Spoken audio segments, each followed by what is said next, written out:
नमस्कार दोस्तों, आज की कहानी है बहू ने आते ही हिला दिया घर की नींव को। बीए फाइनल तक पहुंचते ही मेरे मम्मी पापा ने मेरी शादी के लिए रिश्ता ढूंढना शुरू कर दिया था। मैं अपने भाई बहनों में सबसे बड़ी थी तो मेरी शादी के लिए घर में कुछ ज़्यादा ही जल्दी थी। आए दिन यहाँ वहाँ मेरे रिश्ते की बात होने लगी।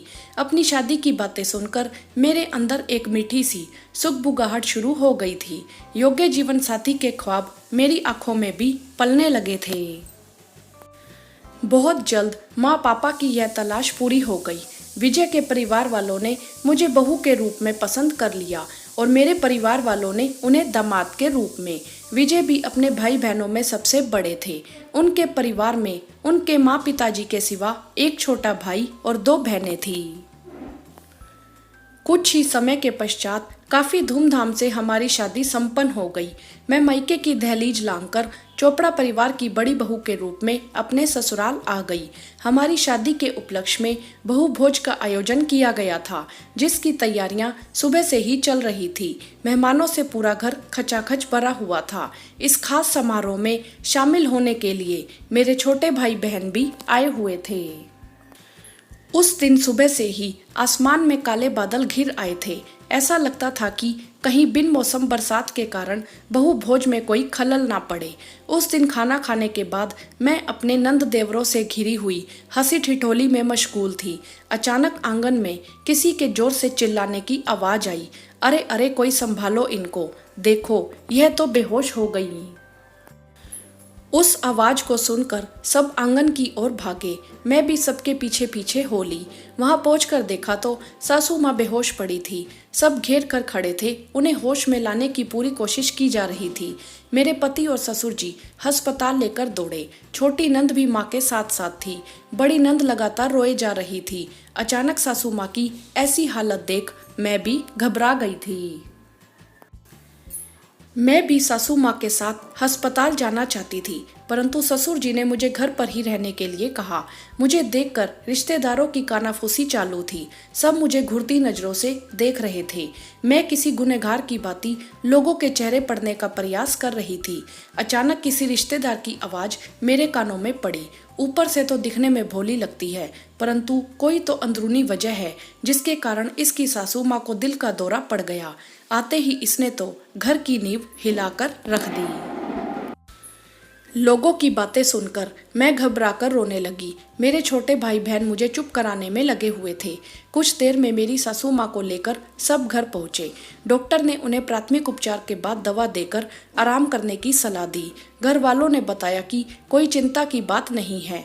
यह सुनकर मेरे जान में जान आई। फिर भी रिश्तेदारों के तानों के कारण मेरा मन बहुत आहत था। शाम की पार्टी के लिए मेरा साज श्रृंगार शुरू हो गया। शाम होते ही मुझे अपने पति के साथ स्टेज पर लाकर बैठा दिया गया। मेहमानों का आवागमन शुरू हो गया था। सब आकर हमें आशीष और बधाइयाँ दे रहे थे। पार्टी खत्म होते होते काफ़ी रात हो गई। मैं मन ही मन सासू माँ की तबीयत को लेकर घबराई हुई थी। मैं बार बार भगवान से गुहार लगा रही थी, मेरी सासू माँ जल्दी स्वस्थ हो जाएं। थकी होने के कारण मेरी आँख कब लगी कुछ पता ही नहीं चला। सुबह की ट्रेन से मेरे भाई बहन वापस जा रहे थे। मैं उनके गले लगकर खूब रोई। उनके बिछोह के साथ साथ एक अनजाना डर सासू माँ की तबीयत की वजह से मेरे मन में घर कर गया था। सुबह से लोगों की खुसर फुसर फिर से चालू हो गई थी। जब बड़ी सासू माँ ताना मारते हुए मुझसे कहने लगी, अरे क्या मंत्र मारकर तेरे घर वालों ने तुझे भेजा कि अपनी सासू माँ को ही बीमार कर डाला। सुनकर मेरी आंखों में आंसू आ गए। तभी मेरे ससुर जी ने आकर मेरी बड़ी सासू माँ को टोका। ई का भोजी, बेचारी बहू को उल्टा सीधा क्यों बोल रहे हो आप सब? इसमें इस बेचारी का क्या कसूर है? जहाँ तक विजय की माँ की बीमारी का सवाल है तो बात कुछ ऐसी है कि विजय की माँ की जिगरी सहेली को दिल का दौरा पड़ने से अचानक निधन हो गया था। उस समय आसमान में बादल छाए हुए थे। उस समय से जब भी ऐसा मौसम होता है इनकी तबीयत अक्सर खराब हो जाती है। इस सदमे से यह अभी तक उभर नहीं पाई हैं।